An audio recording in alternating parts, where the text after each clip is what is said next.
Hi, boys and girls. I wanted to talk to you about lines.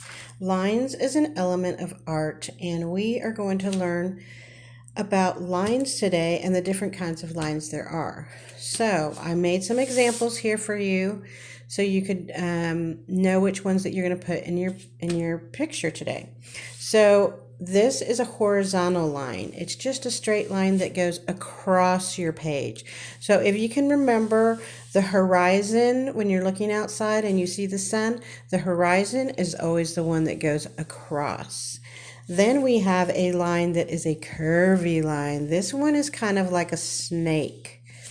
Then we have a zigzag line. This line goes up and down, zigzag, kind of almost like little mountains. This one is a loopy line, and you just do little loops, and that's a kind of line also. Then we have a broken line, which is a line, and then it's a little broken, a line, broken line, broken line. The next one is like an ocean. I think of water when I see this one. It's kind of an ocean line. So it's kind of a swirly, curvy kind of line, and it goes all the way across. Another one, this is my favorite one, and this is kind of like a honey bun. It's a swirly line, but every time I look at it, I get really hungry because this is like a honey bun. So if you can remember a honey bun line. Then we have a diagonal. So it's not straight across and it's not up and down, but it's diagonal. The last one is a vertical. So a vertical goes from the top to the bottom. It's a straight line, but it goes from the top to the bottom, the opposite of the horizontal line, I'm sorry.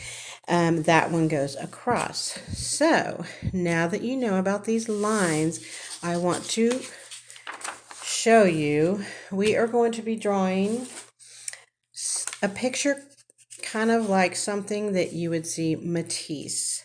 I know that you guys already saw that video, so you know that Henri Matisse was a French artist and he used a lot of color. Back then they didn't use a lot of color, it was kind of drab colors, but he saw things with a lot of color, so he started doing paintings with a lot of color. So this is kind of what we're going to be doing today. I want to show you how to do it. First, you're going to have your paper. You're going to fold it up halfway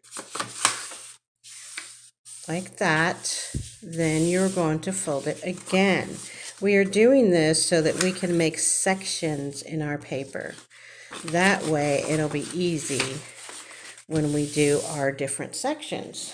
Then we are going to be using a marker, a black marker, to make the outline. So let's see.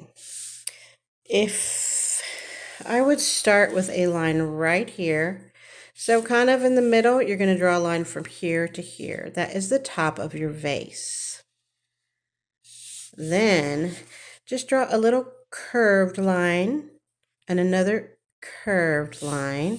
Then this part is going to be swirly, not a swirly, a curve. So we're going to do a curved line to the bottom and a curved line to the bottom, just like that. And now you have your vase. Then we are going to draw the table that it's going to be sitting on. It's going to be sitting on a round table. So it's almost like you're not going to do it here, but it's going to be round like this. Sometimes it's easier if you practice before you do your marker. You can start here and you're going to do a circle. So, but we're not going to draw inside of the vase. So we're going to start right here, probably like a little less than half down from the vase, and you're going to go a circle like this. Then you're going to draw a straight line to the bottom and a straight line to your bottom. There you have a vase and a table. Now we're going to do the flowers. This is very simple, guys. Do a straight line up and a straight line up. Then you're going to draw a curved line. Then you're going to draw another curved line. See how all my lines end at the same point? Then you're going to draw this one this way curved and another one. So those are your stems. For the flower, it's going to be all curved lines. You can draw the middle part, then you're going to do curved line, curved line, curved line, curved line, curved line, curved line. And there is your flower. Then you'll do another one. So this one we're going to try to do kind of, maybe it's like on the side of the flower. So we're going to draw kind of like the middle a little bit bigger because your curved lines are going to be from the side. So you're going to draw a curved line up, a curved line up, and a curved line up. And there you have your flower from its side. Then we're going to draw another one over here, just a regular one. Once again, curved line, curved line, curved line, curved line, curved line. There you've got your flower. See how easy that was? So to do the petals, you're going to start at the top. You can even make a point and do curved line down and a curved line down. Another one, curved line, curved line. I'll draw my point again. Curved line, curved line. Then you can draw one over here. Curved line, curved line. This is why it's important to know about the elements of art, because these are all lines to draw this picture.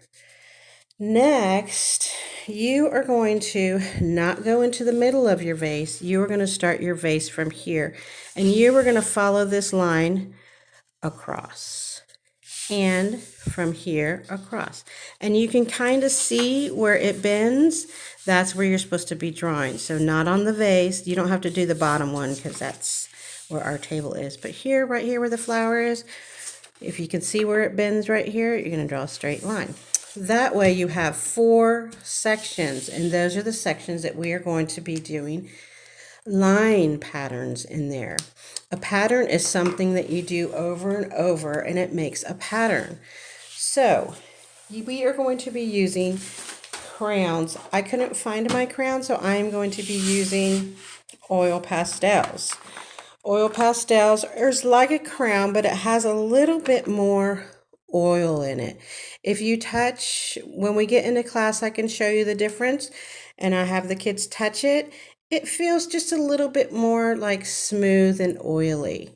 So these work a little bit, I guess, more vibrant than a crown. So I am going to be using these. You can use your crowns, because I'm hoping that you all have crowns. I just want you, when you use your crowns, just do it really hard, because we're going to do paint on top of that, and you'll see how it's going to turn. So for my first one, I think I'm going to use a yellow. So I'm going to just do some vertical lines.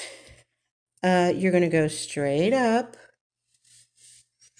and straight up and straight up. This is making a pattern because I'm doing, oops, I guess I pushed a little too hard. You're going to do line after line after line, and that makes a pattern.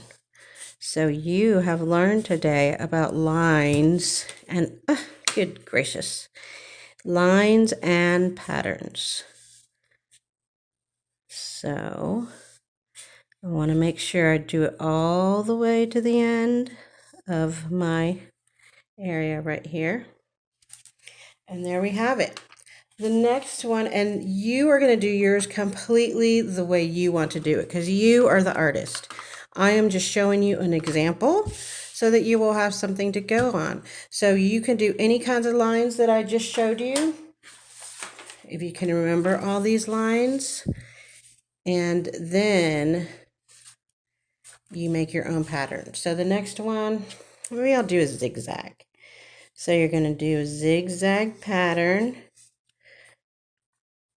And another one. And another one. That's what makes it a pattern.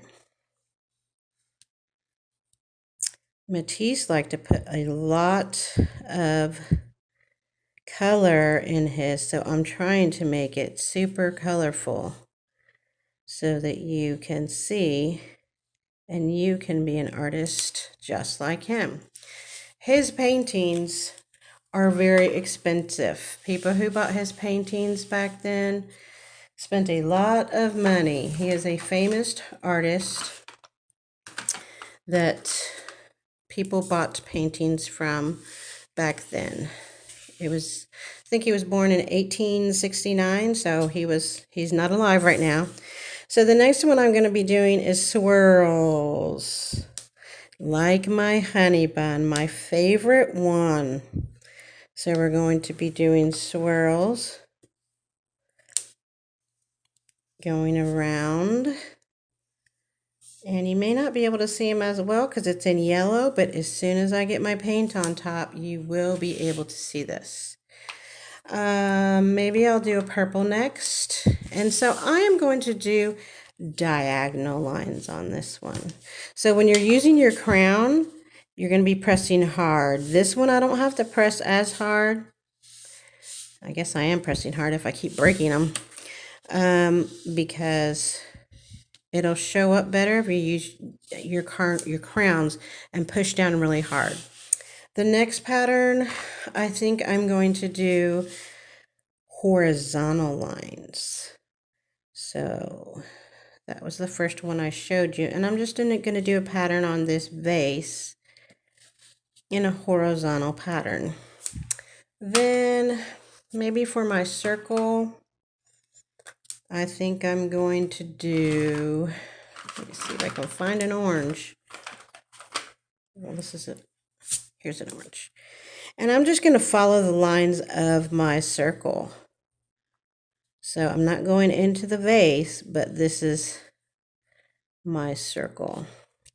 Does not need to be perfect, guys. Art is not perfect. If you look at everybody's, even the famous artist, it was not perfect. So please don't stress out if you feel like you made a mistake. I do have a book that I usually read to the kids, and it talks about making a beautiful oops.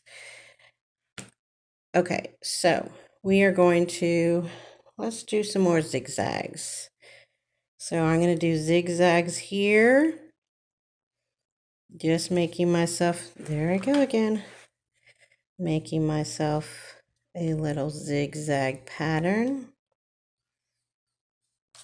And now I'm going to be using paints. If you don't have paints, you can color yours in with a crown with a different color than this you're going to do. But I'm going to be using my paints. I just have some old paints that I have. I know Walmart has a lot of, I think, dollar paints if you want to get some paints. Also, the dollar store has really good paints too.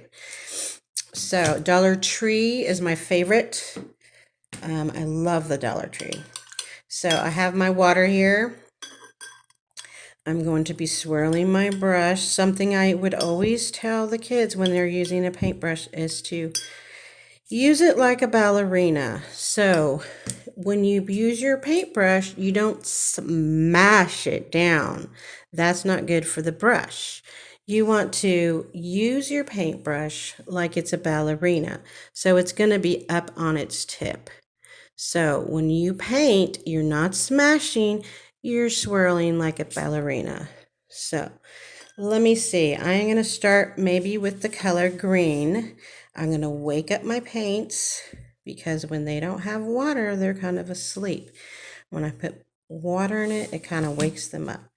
So this is called wax resist because your crowns and your oil pastels kind of have an oily part in them. It's kind of like wax. It's a resist. Now I want you to watch what these paints do when I go over the crown or the oil pastels. Watch really careful. It kind of goes right over. It goes away. It's like the paints, when it goes over, the oil pastels or the paints are resisting. They don't want it to go on top of the crown. It just kind of goes over and away, and it makes it really pretty. The next one, I think I'm going to use my purple. So let me see, I guess this purple. So I'm going to wake my paints up, and I'm going to paint. Watch this one. You'll be able to see this one better because it's light yellow. But see how the paint is going away from the swirl? Let me get it darker. See what that's doing? It's going away from the oil pastels. And then it dries up like that because the oil pastel doesn't want it. So it's saying, get off. Okay. Next, let's see. Maybe we can do, how about like a blue? Let's try this blue right here. I'm going to wake my paints up, and I'm going to see what it's doing. It's going away from my paints, and this is called wax resist. Okay. Going to get in between here. Here we go. And my last color, I think I'm going to use my orange. How about that? Orange and pink usually look really pretty together. So I'm going to pull this down, and I'm going to paint over. Now, you don't need a lot of water, guys. This is kind of a paper that's a little bit thicker than your normal paper that you use in your, like the paper you use for a printing machine. It's just a little bit thicker. So really my first one that I did kind of tore because I think I used too much water. So don't use too much water, kind of shake it off. Another thing when we use our paintbrush that I always taught was to use your paintbrush and then kind of dry it off a little so it's not dripping.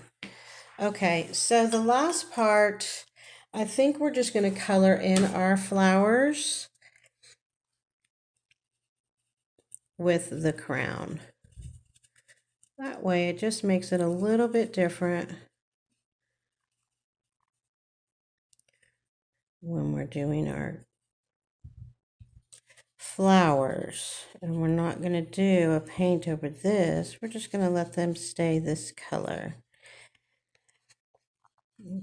Trying to do this fast. I know this is a long video. Okay. And then with the green, if I can find a green. Here we go. I'm just going to color this in.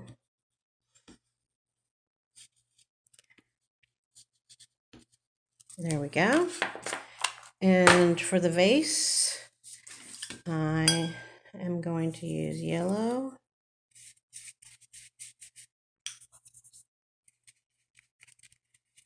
I think what it's doing is it's waking up my marker. So you don't want to get it too close to the marker because then it'll start dragging the marker in there. Then on this one, I'll probably use an orange again because I like orange and red. Sorry. And then the last one, maybe I'll use yellow. So I'm going to use yellow. And there you have it. There is your beautiful Matisse picture. Lots of color, lots of lines, and lots of designs. So patterns. So we use lines and patterns in our beautiful picture. I can't wait to see yours. So I will look for it in the assignments. Thank you. Have a great day.